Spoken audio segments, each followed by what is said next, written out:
Good afternoon, everyone, and welcome to Federation Hall. If you haven't met me before, I'm David Sequeira. I'm the director of the Fiona and Sydney Maya Gallery, and I'm also the person who puts together the Art Forum program. Please come on in, get comfy, come on in.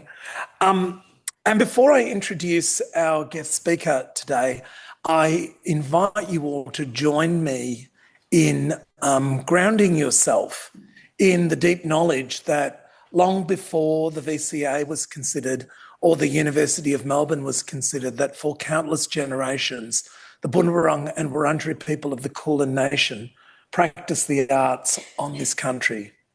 They shared stories, made paintings, made sculptures, practiced dance, shared song, and those traditions and rituals continue today. And please join me with joy and honour in acknowledging their elders, past, present, and emerging. So our guest speaker, Natasha Johns-Messenger, is an installation artist and a filmmaker whose work explores perception through site-responsive installations, body-scaled architectural interventions, optical works, and site-specific film and photography. Natasha has an MFA in film from Columbia University, a Master of Fine Arts in Research from RMIT University, and are you still working on your PhD at RMIT? And is still working on a PhD in architecture at RMIT. Natasha's exhibited internationally in museums and public spaces. Recent key projects include LightWater, STRATA at the Lorne Sculpture Biennale, Somewhere Other at the Venice Biennale 2018, Water-Orb at MUMA, Sitelines at Heide Museum of Modern Art, and ThreeFold at El Museo de Los Sures in New York. And major public commissions include Compass, SoftTime, EllipseCircleView, Alterview, and ThisSideIn. She's won a number of awards, including the EQUUS Quantum Art Competition, the Rabobank Den Haag Sculpture Prize, and the inaugural Melbourne Prize for Urban Sculpture. And of course, Natasha teaches here at the VCA in design. Whether you are in Zoom land or in Federation Hall with us, please make Natasha Johns-Messenger very, very welcome. Thank you. Thank you, David. Now, can you all hear me fine up the back? What's that? What? Okay, I think it's a matter of pointing it towards me. Okay, so as David mentioned, I am an installation artist and a filmmaker. However, I'm just concentrating on the art part of my practice today. I was thinking about how to gear this little talk, because each talk's a little bit different. And I know that there's a sea of faces out there and you're not all art students, but I thought it might be interesting to go back and the first part of my talk, just to think about who was influencing me at art school when I was there in the 90s at RMIT, and then move into some experimental works that were done at university when I was a student, and then to kind of like go into some major projects that have happened between that time, and then finish on some public art, some more recent works. So I was thinking a lot about this idea of resonance. Now, when you're basically a student, you have so much to take in terms of what's happened before you in the world of art, in the world of thinking, in the world of all the different things that can influence you as an artist. And yet certain resonances happen with certain characters, certain artists, certain voices, and it becomes extremely important that you kind of start to understand that these are the seeds of your thinking, these resonances. So I thought I'd just start with the biggest one that landed with me at art school, which was, of course, Marcel Duchamp. And strangely, at that time at art school in the 90s, Duchamp was sort of starting to come back into the sort of fashion of the time. He was ignored for so long. Interesting fact, I think that he didn't have any works collected in France until he was like well into his late 60s. anyway, he's a very interesting artist. But this spelled for me as a young painter at art school, like this was like a symbol of the, you know, the death of painting. You know, here's Duchamp. He decided just to basically make this incredibly bold and brave move in the art world from, you know, this conceptual statement. And then he decided to play chess. And I thought, oh, well, what's left for me to do as an artist? If Duchamp's already done that and then he's playing chess, what am I going to do? So I started to think a lot about nothing. And then, of course, the Malevich's Black Square also was a huge influence. Again, he like acted like he might have created a full stop to painting. Here it is, the full stop. No more painting. So may as well turn around and just destroy things or cut into architecture.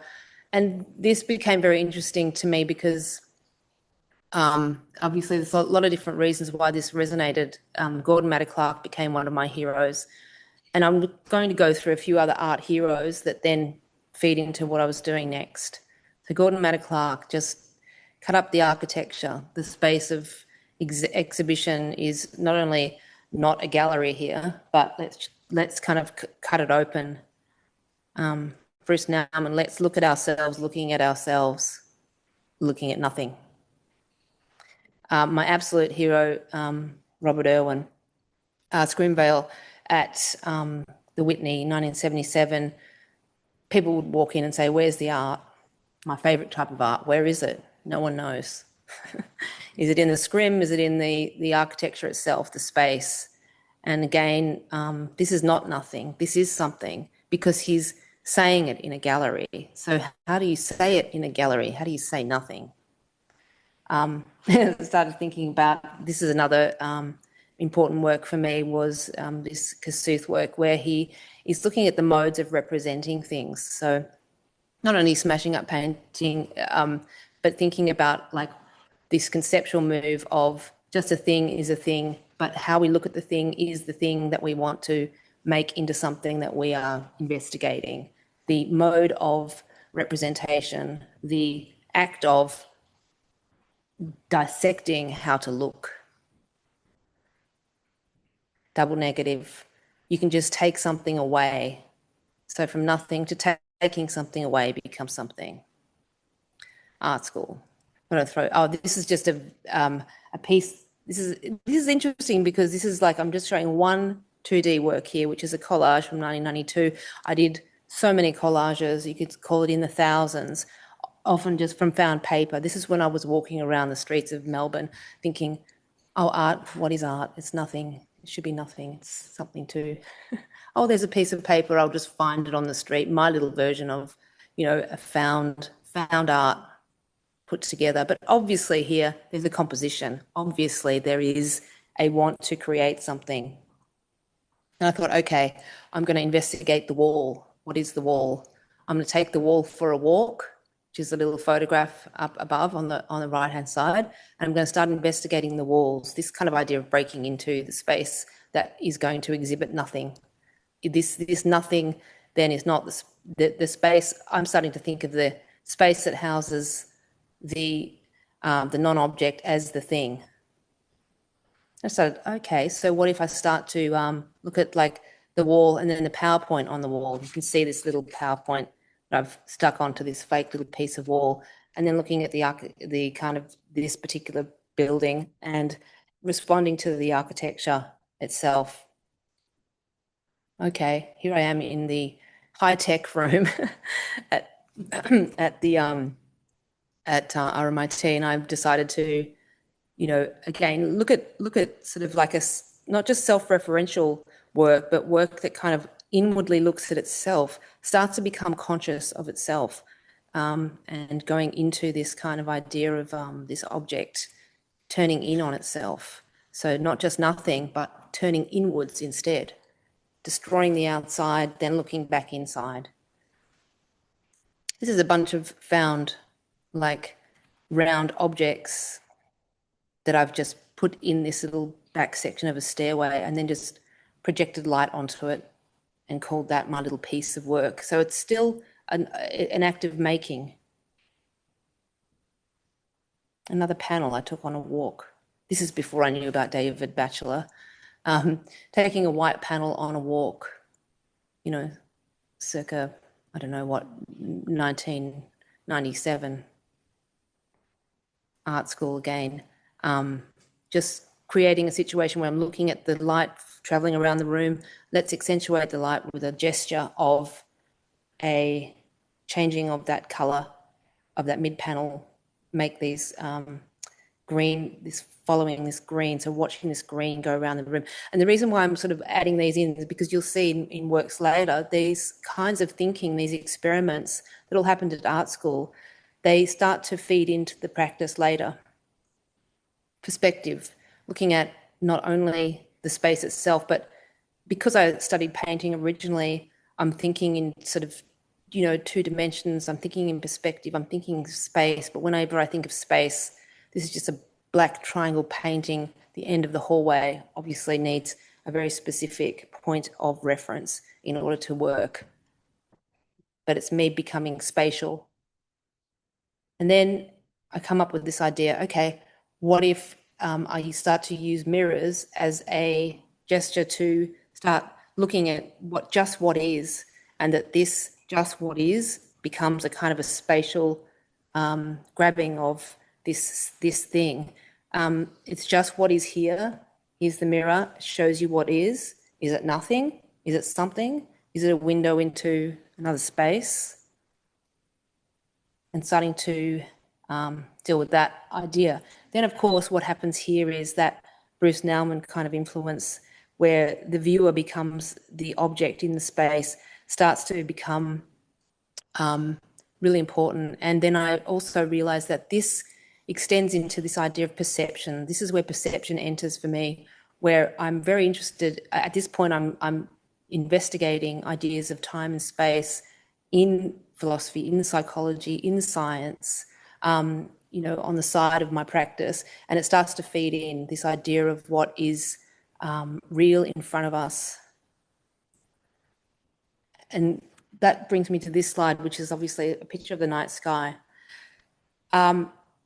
Taking the art school idea and going all the way back to when I was very little, understanding that the stars I'm looking at in the sky are not necessarily there. So I say, well, how is that possible? It's not even there. And then I start thinking about the mirror reflecting something. Is it there? It is also a refraction of light. But is that refraction of light, does it have some kind of time delay? Are you actually in front of me? We don't know the answer. So you might not be here. I might not be talking. And now I'm going to just actually tell you what you're looking at in these pictures of this and go through a lot faster now about what sort of works came out of all of this thinking. This is a piece at Strip Gallery in 1998. It's simply a cut in the wall. The shadows follow the wall. So the dappled shadow of the tree outside simply traverses the space with the sun's movement.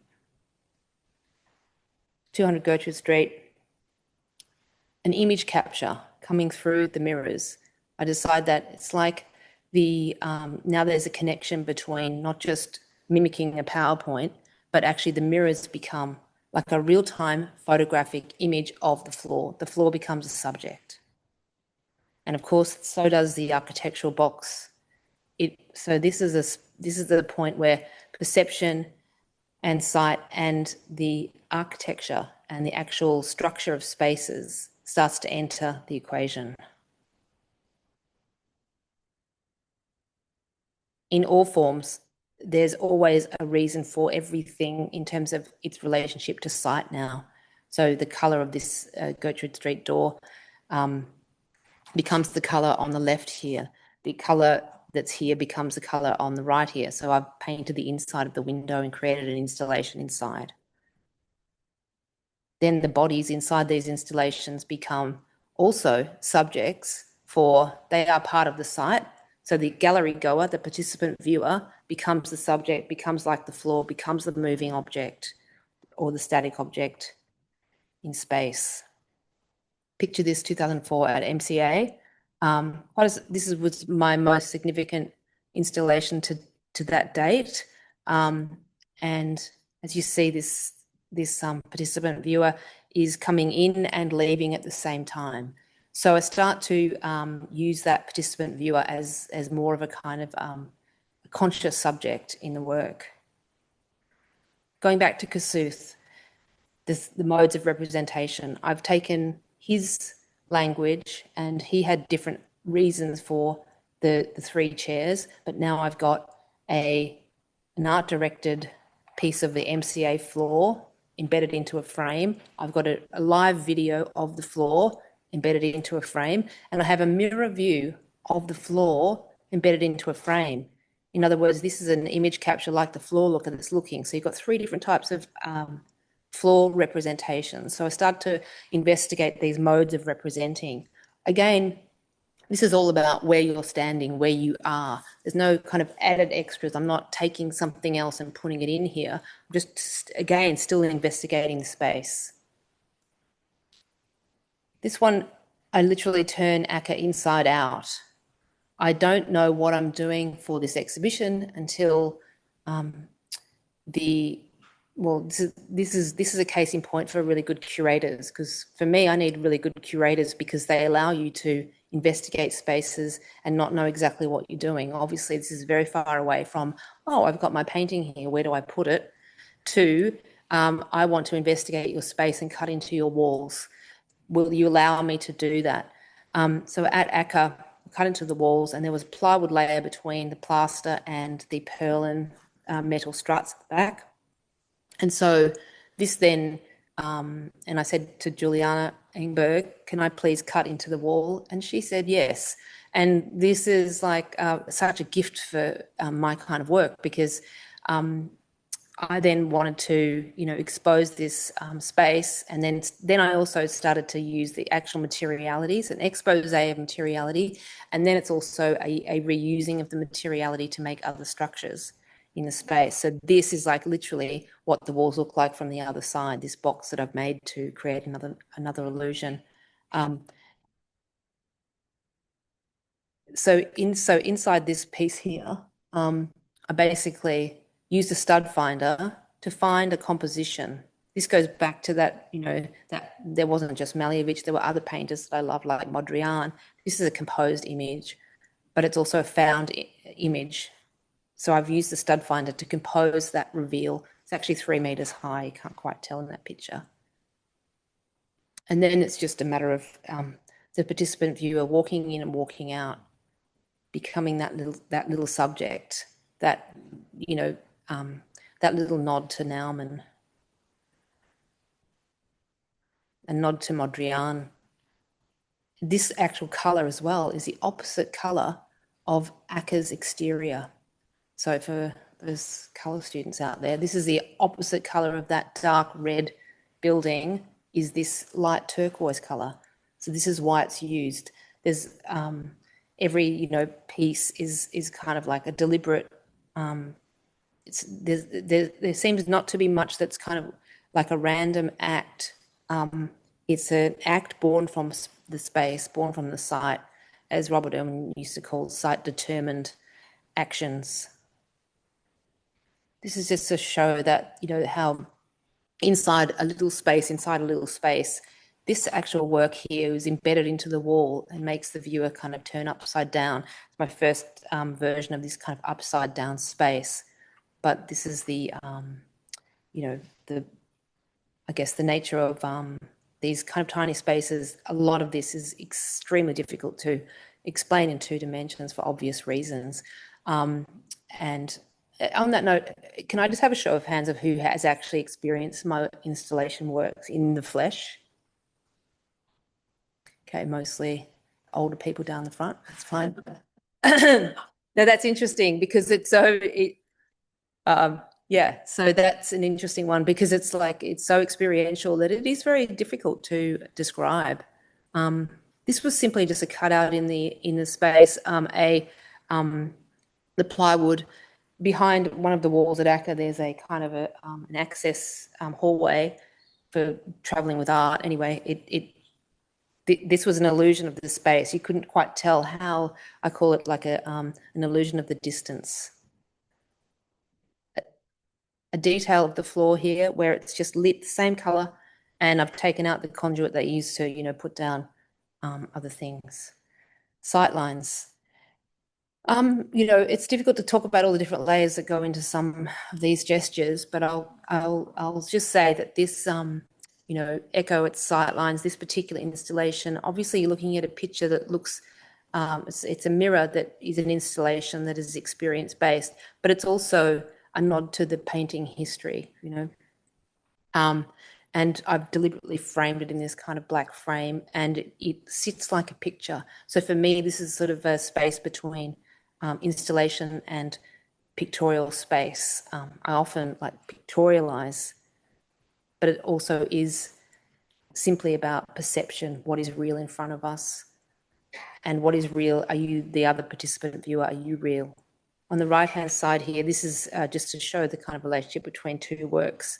On the right-hand side is a new work where you're looking down and actually you're seeing an impossible view of the world outside, which is that you're looking straight through the floor and you're seeing the tree outside, as if it's down a kind of impossible tunnel. Do like using impossibilities, perceptual impossibilities, because then you're kind of, it creates an alert, it creates an awareness of a space, and that you might be more, when you're on that sort of fight or fright alert, then you become more aware. And when you become more aware, that's a kind of a nice feeling, to be present, you know, to be more aware. We spend a lot of our time trying to get more present.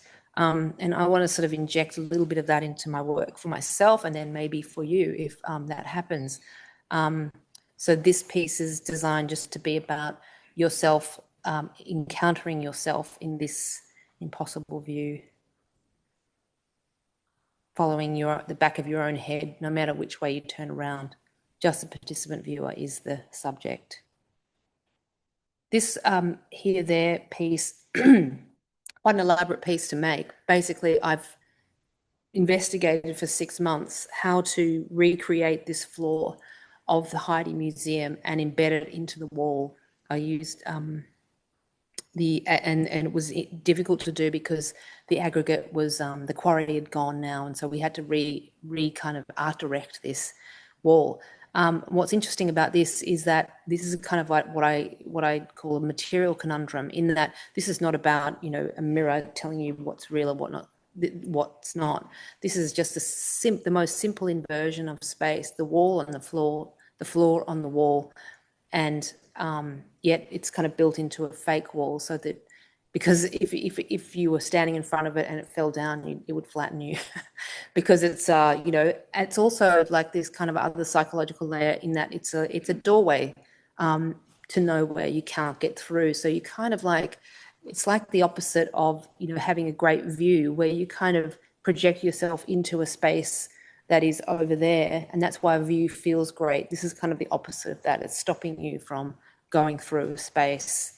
It's just to give you a kind of a detail of that aggregate, and then trying to paint it so that it was the right color. And all these details really do matter.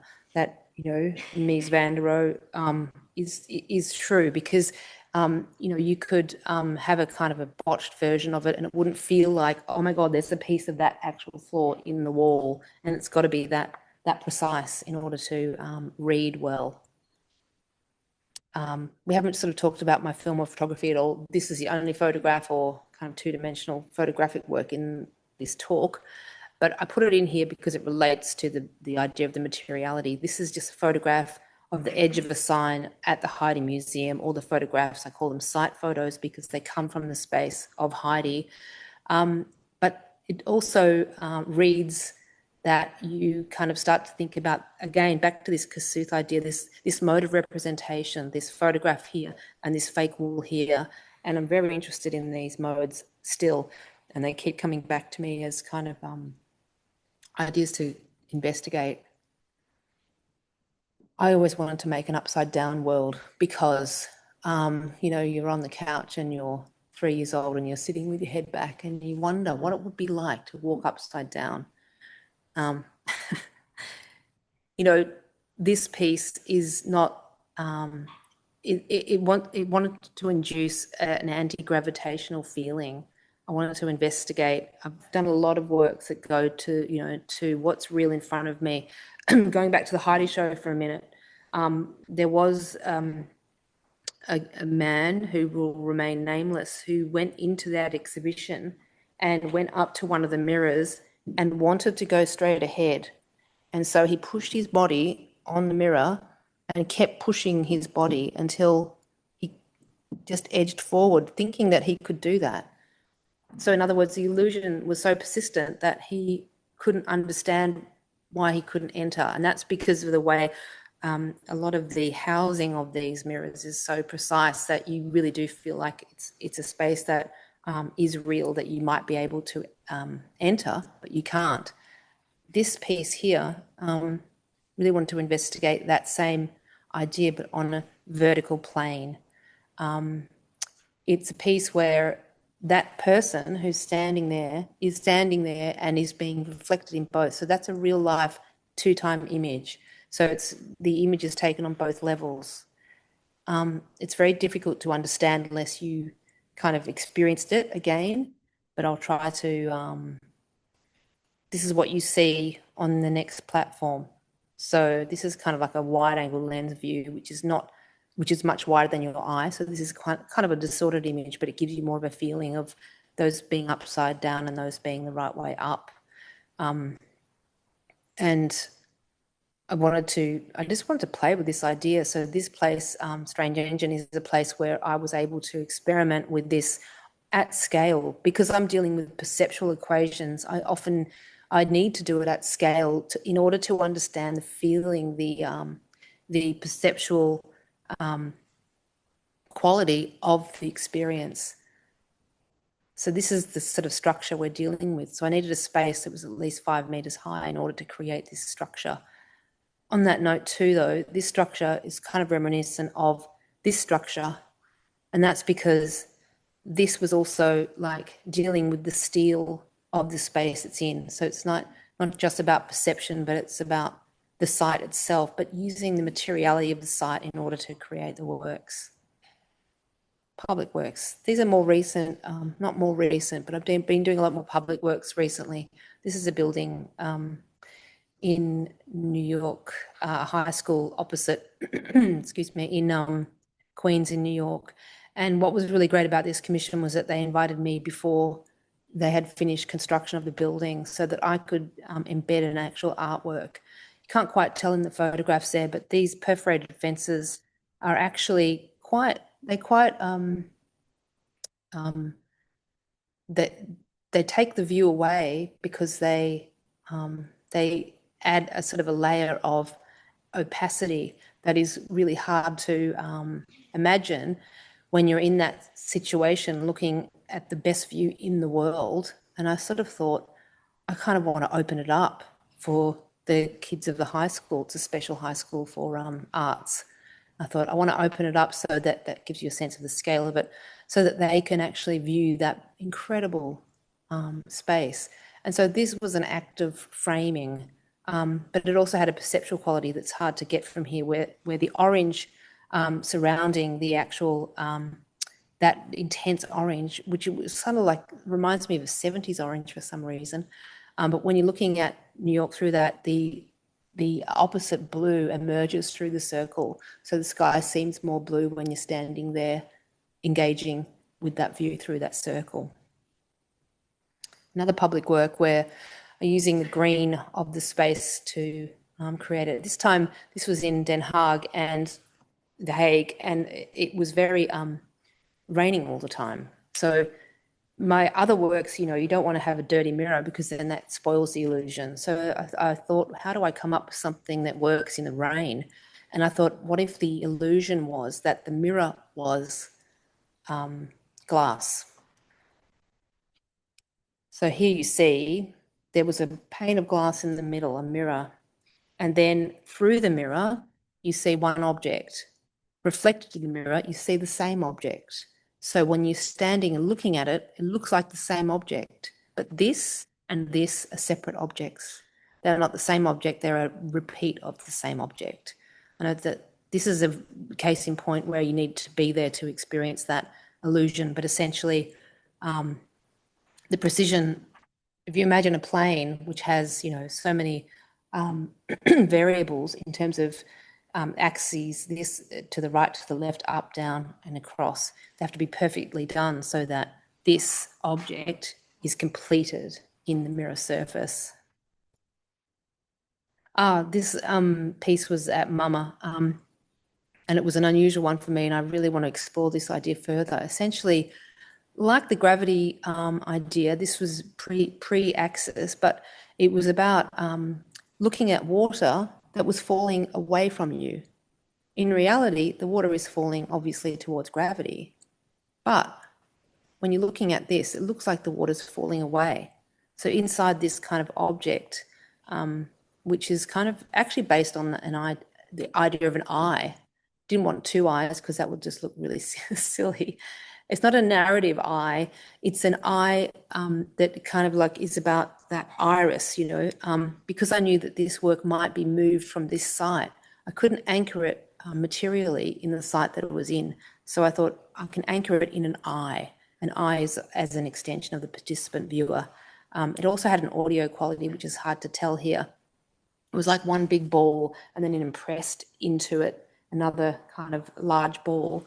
And it had an acoustic quality. So the perfect image of the water, the perfect image of the water and the perfect image, the perfect sonic resonance with the actual bouncing back of the sound was at the same spot.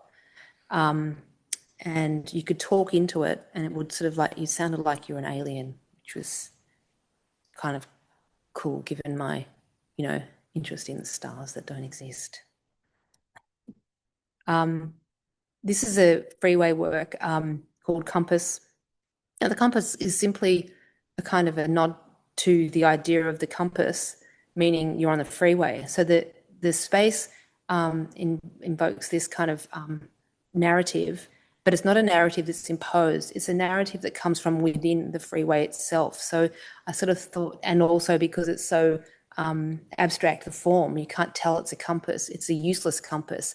It's because the dematerialization of the compass is in the phones. We don't need a real compass anymore. We don't need, because we have it all kind of with us. So there's no need for an outside compass anymore.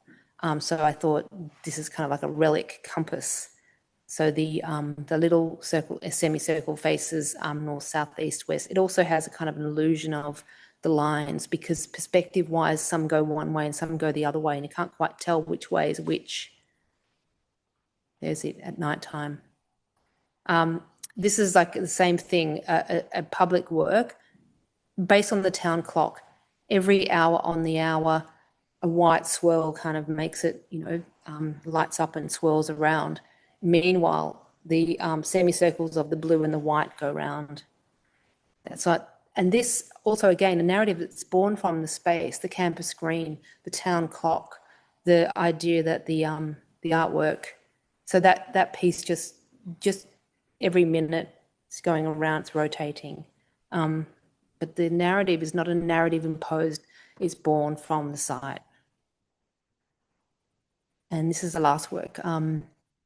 This is a recent piece I did at the Lorne Biennale, which was a projection of light onto the waves. And it went from dusk till dawn. So it actually was there very early hours in the morning. I didn't ever get up to see it really early, but my mum came with me and she got up very early and walked down there, and she was walking past and the sun was coming up on the other side, and then this was happening and there was a woman standing there just completely baffled at this kind of sunrise that was in the wrong spot, which is just such a sort of delightful interplay of that natural environment with this kind of perceptual shifting framing device. There it is on the full moon. This is it from the oblique angle.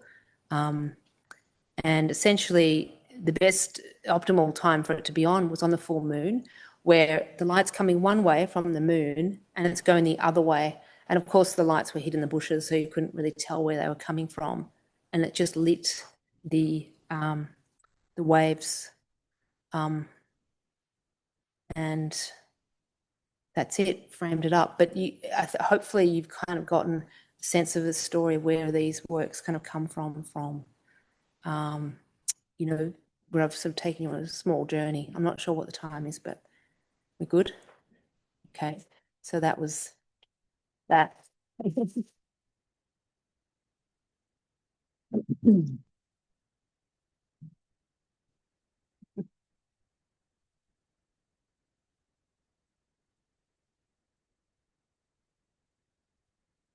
Thanks so much, Natasha. We've got time for some questions. So if anyone's got a question for Natasha, please.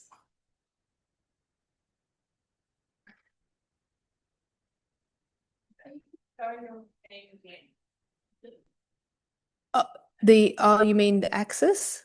Oh, definitely. Yeah, definitely. I'm actually, it's stored. Obviously, this kind of work is really kind of logistically difficult to make and to, you know, progress. Because if you want to keep anything, I often just recycle things like, and then let them go. You know, it's a bit like, and someone's, you know, asked me, oh, what happens to the work when it's finished? And it's a bit like, I say, it's a bit like a stage set for people who aren't in the art world to say, what happens to the set? Because it's a kind of an it's an interaction, it's a participant viewer kind of situation, then it goes away. But this one I've kept it and I want to reinstate it somewhere else.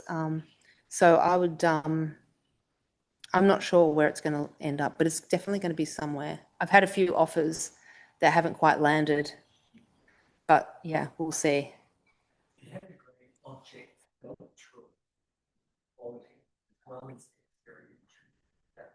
Oh, thank you. Yeah. Yeah, like a very big sculpture.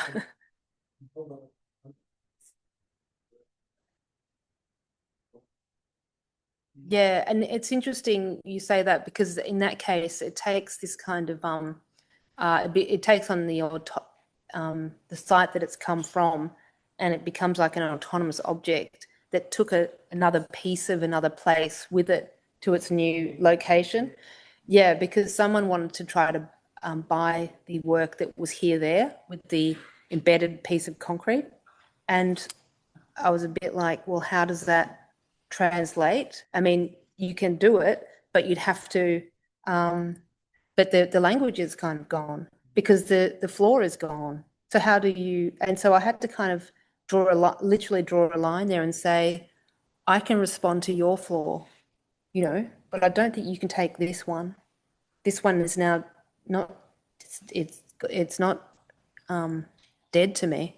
It's alive as an idea, but it's the other place where these works actually stay is in the minds of the people who experience them, not, you know, as an object that you can, you know, commodify in that way. It's difficult. Yep.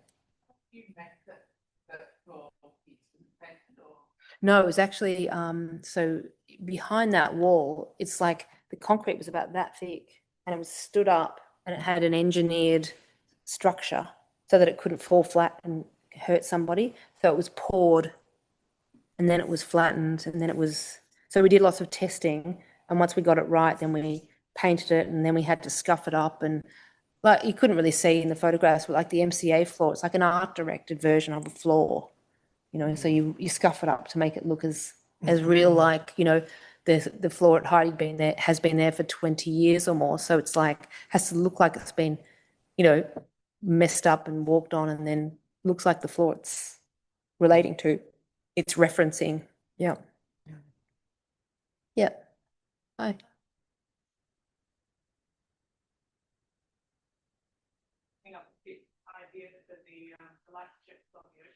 Yeah.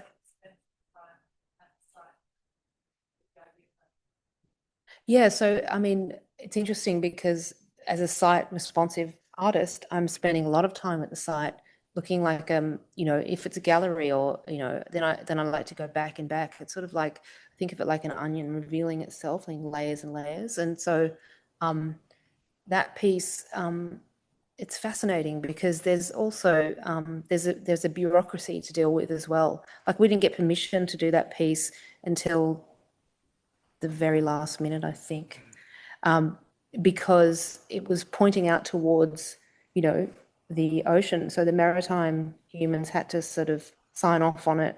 It was like very difficult. Like public works are hard, but back to the question about the genesis of the work. It's like this set of ideas, and then I sort of go through all of them, and then I sort of write them down, and then I sit down again and go through them, and then I have to get them through the, you know, the hoops to make them possible. Then it has to be in the budget. You know, there's so many different things, but to push for something that simple, it was quite strange because the first time I went down there, I was just like, oh my God, the waves, they're just so constant and beautiful. And then I went through all of these other iterations, like, I don't know how many, but a lot, and then landed back there. So sometimes it's a bit like, I guess, songwriting, you know, when you know, just feel it and it's like, there's the song. And then other times it's like you have to take a long time to sit there and grunge through. But yeah, spending time, yeah, all the sites. Hello, it's okay.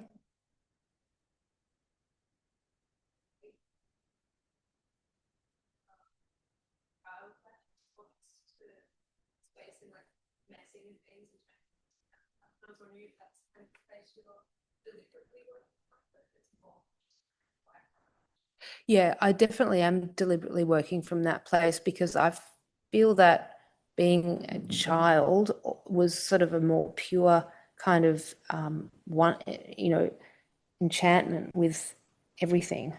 And so, but it's not to say that it's a playful in the sense that I want you to play in there. Like it's interesting that, you know, idea of play, because I don't want the things that I make to be reduced to that playground mentality or that spectacle. But I do still love the idea that the reason why children see things in such a beautiful way is because they haven't overlearned all of the constructions that we come with. And actually the work is about looking at the constructions of reality and the way I've constructed how I see, and then to try to dismantle that construction of seeing, you know, to not get too technical, but, you know, going through phenomenology and looking at how we actually look at things. Yeah, hello.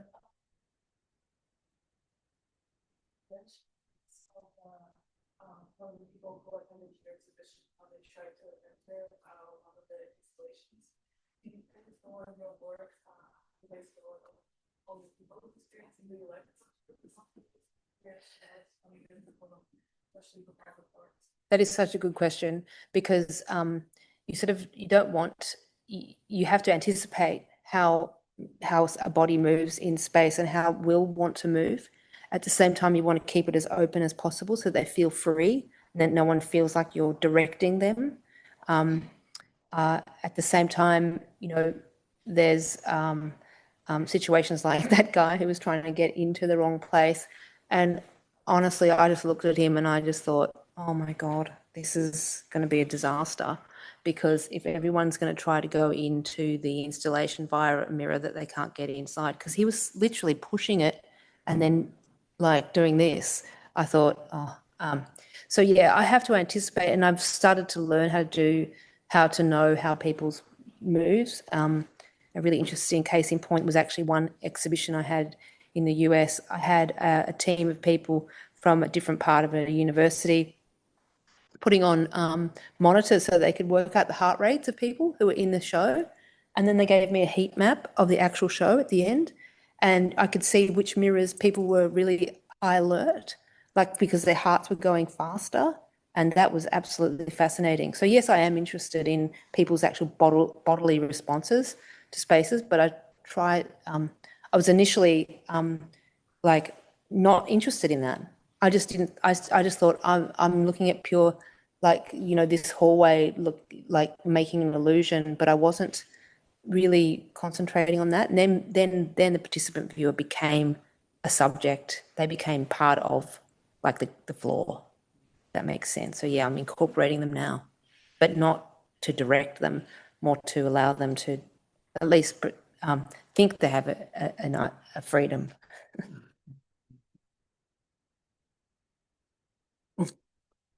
Natasha, thank you so much for taking us through the kind of complexity and elegance and wonder and reverie of your practice. And, you know, it's really, like, after experiencing them, it's, you know, on a personal note, it's so beautiful to hear you kind of make that connection from Duchamp and nothingness through to these things that are far from nothing, like really complex, but actually address those sorts of spaces of nothingness and the void. It's been a treat to hear you speak. Thank you. Oh, thank you, David, for inviting me, and thanks for coming, everybody. Cheers.